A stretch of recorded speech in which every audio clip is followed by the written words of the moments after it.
Good morning. Welcome back to the Broadcast Retirement Network. I'm Jeff Snyder. This is BRN AM for Friday, August 6th, 2021. And our top story today, hearing loss, diagnosis and prevention at any age. Well, joining me now to discuss this and a lot more is Dr. Julie Nuren. She's Director of Audiology at the Hearing and Speech Agency in Baltimore. Julie, great to see you. Thanks so much for joining us on the program this morning.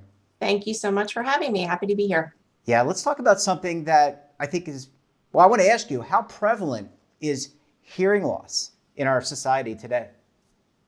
So hearing loss is actually the third most common chronic condition in the United States. So it's more prevalent than diabetes and more prevalent than even cancer, which it sounds daunting, but what that breaks down to is over 50 million people in the US suffer from some degree or some type of hearing loss. But I think what your viewers would probably find more relevant to them is that 1 out of every 3 people at the age of 65 have some sort of hearing loss. And that number actually increases to 2 out of every 3 people between the ages of 70 and 79. And for those who are 85 years and older, 80% are suffering from some form of hearing loss that is actually severe enough to affect their daily communication. So there's been lots of studies on aging and hearing loss, and a study out of that was published in the New England Journal of Medicine actually indicated that for every 10-year increase in age, the prevalence of hearing loss actually doubles. Yeah, and this is something where I've always thought about hearing loss really prevalent. You know, I think of my grandparents and my grandfather saying, but is it something that is prevalent in younger people as well? Like people, I'm going to be 50, but I'm thinking about younger people. Maybe they're listening to loud rock music. They play an instrument. I play guitar. Is this prevalent only in mature people, or is it something that we see throughout society today? Yeah, so usually when we think about hearing loss, we think of it in terms of aging, because in society, we're just accustomed to seeing people in the older population are the ones with hearing loss. But hearing loss can actually occur at any age. The majority of people that we tend to see in my practice and tend to see just in general are usually people who develop hearing loss over time. So that could be due to aging, or that can be due to a history of some type of noise exposure. So usually occupational, so either working in a factory or working with machine noise or power tools, or those who are in the military.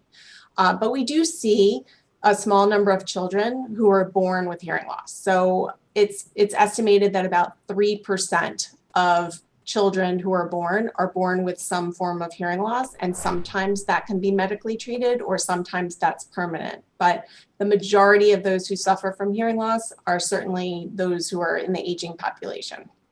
And you mentioned the military, you mentioned people who might have jobs where they're using heavy equipment. Are there other everyday sounds that could trigger hearing loss, whether you're commuting to work, maybe you're walking to work and going by a busy street in Manhattan or in Baltimore City? Are there everyday sounds that we need to be cognizant of, to make sure that we avoid them and protect ourselves? Yeah, absolutely. So there are lots of sounds in our environment that can contribute to a hearing loss that we don't really think about because they're sounds that we're accustomed to. And that can include something like a hairdryer or a vacuum cleaner, a lawnmower or a leaf blower, everyday power tools that we use around the house, like a small drill, certainly firearms and motorcycles. So all of those environmental sounds have decibel levels that are at 90 decibels or higher, which is considered a dangerous decibel level for loudness. But some sounds that you might not really think about include things like your garbage disposal, earphones or AirPods, which a lot of people are using more often now. Public sporting events like an NFL football game, those stadiums get incredibly loud. And in fact, there's clout now for stadiums that can get their decibel level up as loud as possible during a game, which, we haven't seen that in the last year and a half, but we're likely to see that moving forward. And also something like an ambulance siren passing by. But again, even though those are considered high risk sounds, we do have some safety measures. So a high risk sound, something that, like I mentioned, which would be about 90 decibels, your safe exposure time is actually 8 hours. So, are you going to be exposed to something like a garbage disposal for 8 consecutive hours? Hopefully not. Likely. But what's important to keep in mind is that for every 5 decibel of increase in loudness, your safe exposure time is cut by 50%. Yeah. So if a 90 decibel sound has a safe exposure time of 8 hours, once that sound reaches 95 decibels, your safe exposure time reduces to 4 hours, and so on. So it's really important to protect your hearing, even when you're exposed to something that you might think is at a safe level, either using foam earplugs or custom fit earplugs or earmuffs, just making sure that those devices are properly fit so that you're really protecting your hearing. Yeah, you made me think about the Ravens and Ravens Stadium, but also the Kansas City Chiefs. They have the loudest stadium, I think, in the NFL, and they actually have a decibel counter to try to get it there. I think people need to certainly be aware of that. Julie, last question for this segment. How do we determine if we're losing our hearing, or how do we determine if others are losing their hearing so we can bring it to their attention? Because we're talking about preventative steps and things we should do in the second segment. But for this last question, how do we determine if we're slowly losing our hearing? Yeah, so a hearing loss is actually something that usually will happen slowly over time. So we tend to start doing things to compensate for things that we're not hearing, like leaning in, reading facial expressions, asking people to repeat themselves. And these things that we do become second nature, and we might not even realize we're doing them. So usually other people tend to notice when you're having difficulty with your hearing before you would notice it yourself. But certainly some sounds that you might start to have difficulty hearing and that you might notice would be things like the blinker in your car, birds chirping, water dripping.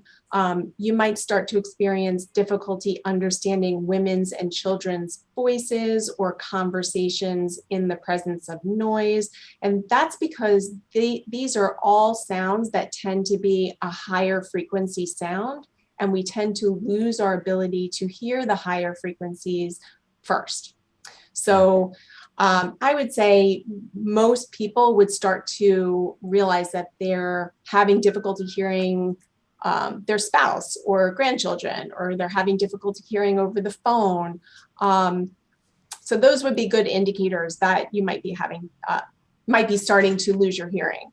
One other thing to keep in mind is that there have been studies that show that about 90% of people who experience tinnitus, also pronounced tinnitus, but on a basic level, ringing in the ears or chirping in the ears, 90% of people who have that experience also have some form of hearing loss. So that would be a really key indicator. So if you're experiencing any kind of tinnitus, that would be a good indicator that you may have a hearing loss. Yeah, really good information, Julie. Julie, I need to take a quick break. When we come back, we'll talk about some preventative steps you can take to avoid hearing loss or help somebody who may be experiencing it today. You're going to want to stay tuned right here on BRN AM.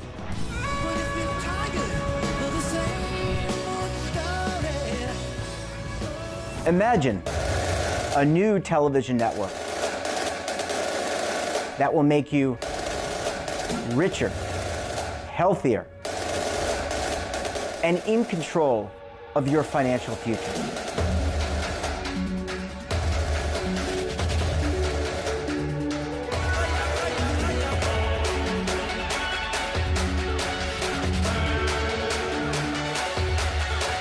This network is for the policewoman in Nashville, Tennessee, the baker in Dubuque, Iowa, the teacher in Lexington, Kentucky. We want to make the idea of savings and retirement culturally relevant. But what do you see as a defining issue of the midterms? Especially for the smaller businesses. I mean, they are the lifeblood of the American economy.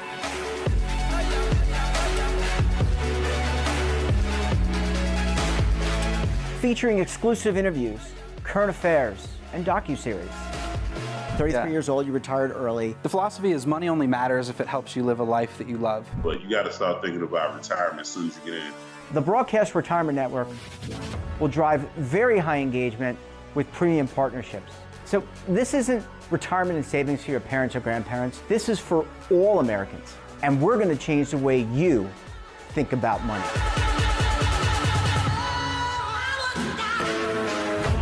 Welcome to the next frontier of retirement and savings. This is BRN, the Broadcast Retirement Network.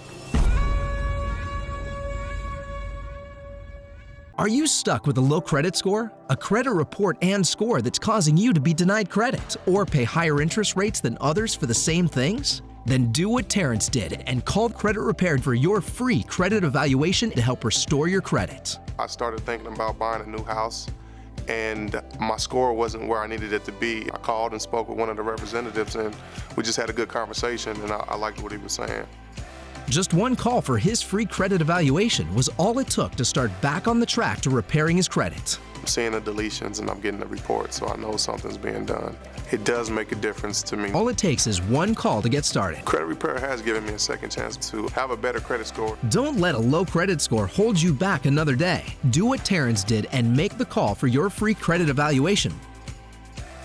Call 800-819-4152. That's 800-819-4152. Again, 800-819-4152.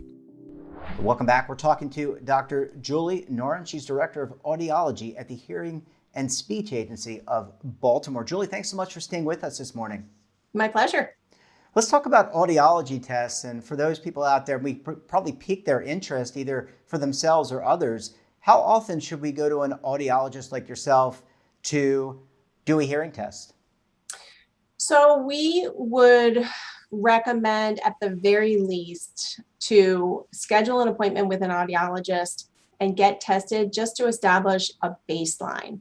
You know, we do our annual physical with our primary care physician, and we check things like our cholesterol and our blood pressure and other things. And hearing just isn't one of those things that are top of mind, but it's certainly one of those things as we age, we should start to pay more attention to.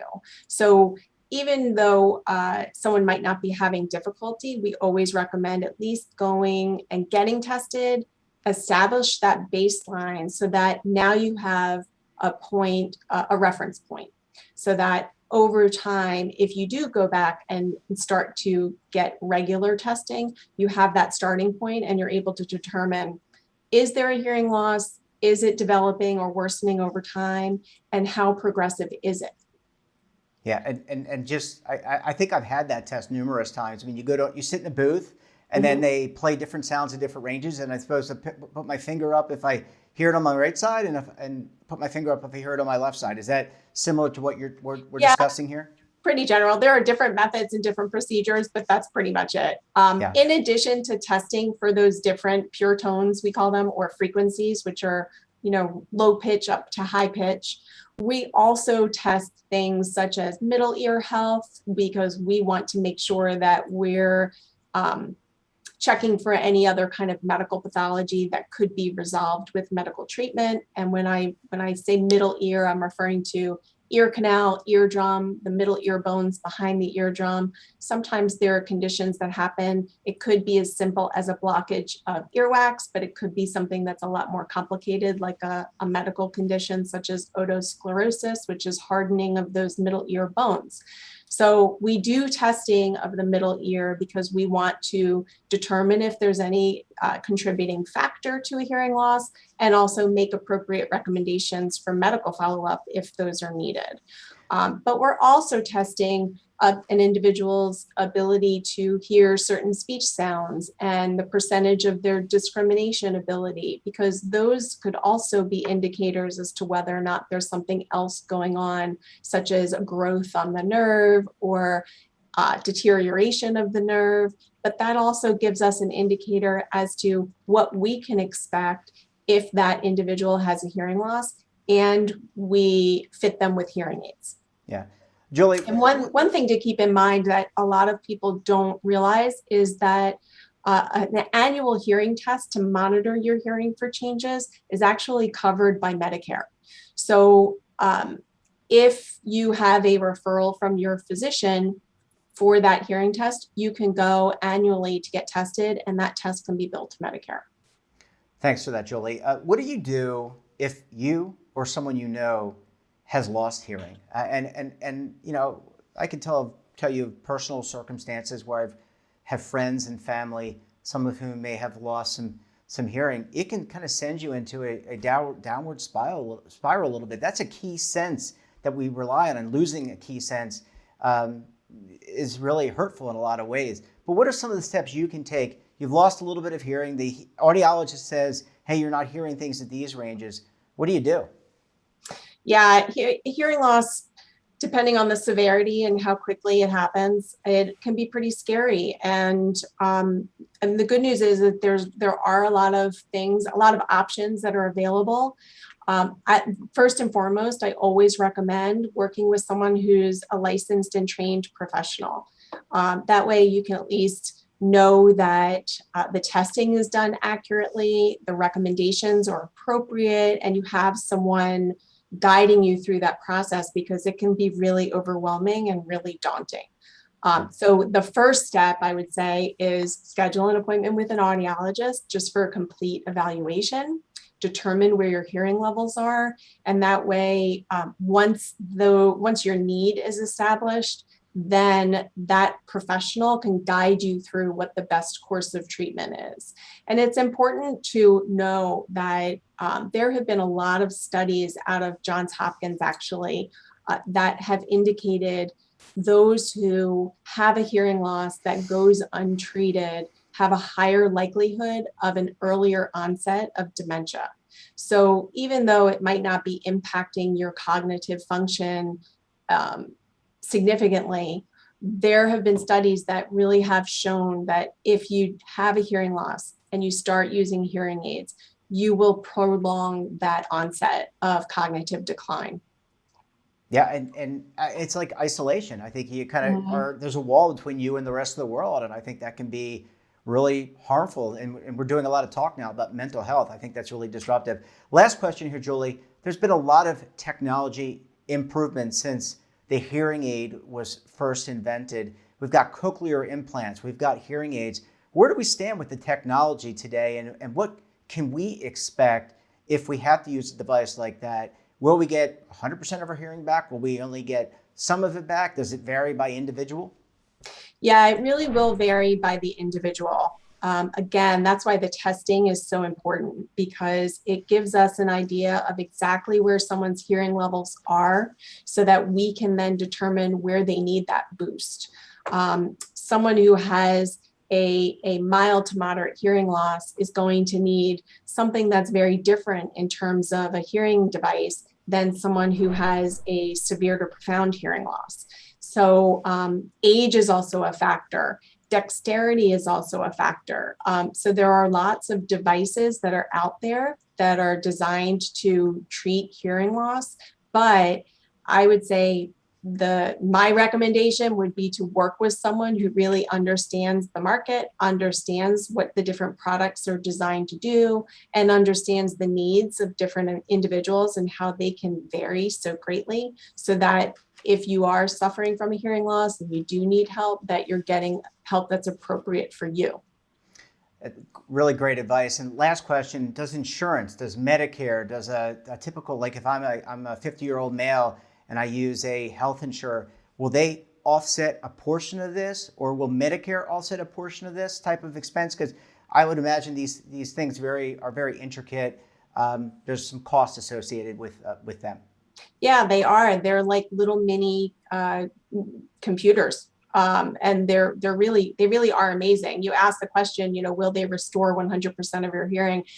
Unfortunately, they won't ever restore your hearing. I equate it to a radio that's got faulty wires. I can turn that volume up as loud as possible so that I can hear it, as loud as I can, but there's always going to be that static because of the faulty wires.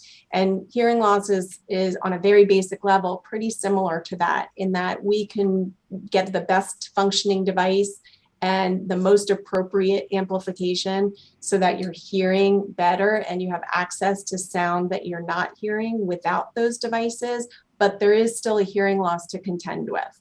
And a hearing loss will cause difficulty hearing and difficulty with making sense of what you're hearing. So again, that's why it's really important to work with someone who's got that knowledge and expertise so that they can determine what's most appropriate and then work with you to make those changes along the way with programming and fine tuning so that you're getting maximum benefit from your devices. In terms of insurance, traditionally, Medicare has only covered the testing. They have not covered the cost of the devices. However, there are Medicare Advantage plans that are becoming more and more popular, and those Medicare Advantage plans do offer discount pricing plans. So you do have to work with someone who is credentialed with that Medicare Advantage plan. An example would be Nation's Hearing or Hearing Care Solutions. Those are two, which I happen to be affiliated with both of those, but they don't cover the cost of the hearing aids, but they provide discounted set pricing. So it does alleviate some of the burden. Yeah, and of course you need the support of friends and family along the way, so you're not alone in this, because as I said, absolutely. It can be very, very isolating. Julie, we're going to have to leave it there. Really important discussion. Hope people were taking notes, and I really appreciate coming on the program to share your perspective. Yeah, I'm happy to be here anytime. It's absolutely my pleasure. Thanks, Julie. Great to see you. Thanks for sharing your perspective. And that wraps up this episode of BRN AM. Have a topic of interest, someone you think we should talk to, drop us a line. And don't forget, for all the information in retirement markets, technology, personal finance, so much more, check out today's edition of our daily newsletter, The Morning Pulse. Don't forget, we're back again tomorrow, this time for BRN Weekly. We'll have a very special guest, and we'll take a look at some of our best segments for the week. Until then, I'm Jeff Snyder. Stay safe, keep on saving, and don't forget, roll with the changes.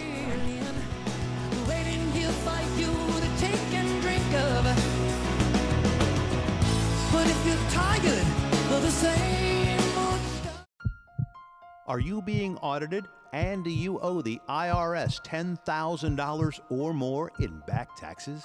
Is the IRS threatening to take more of your money? Don't fight the IRS alone. The Tax Doctor is here to help you negotiate your tax bill and reduce your stress. The IRS can freeze your assets and seize your bank accounts, but you can stop these IRS actions. The Tax Doctor will work with you using our years of experience to represent your case to help you get the best resolution under the IRS guidelines. Help is here to deal with the IRS to reduce your stress. We've handled thousands of cases, so we know what we're doing. If you owe $10,000 or more in back taxes, do not call the IRS alone. Call a Tax Doctor now for a tax emergency analysis. Call 800-224-6439.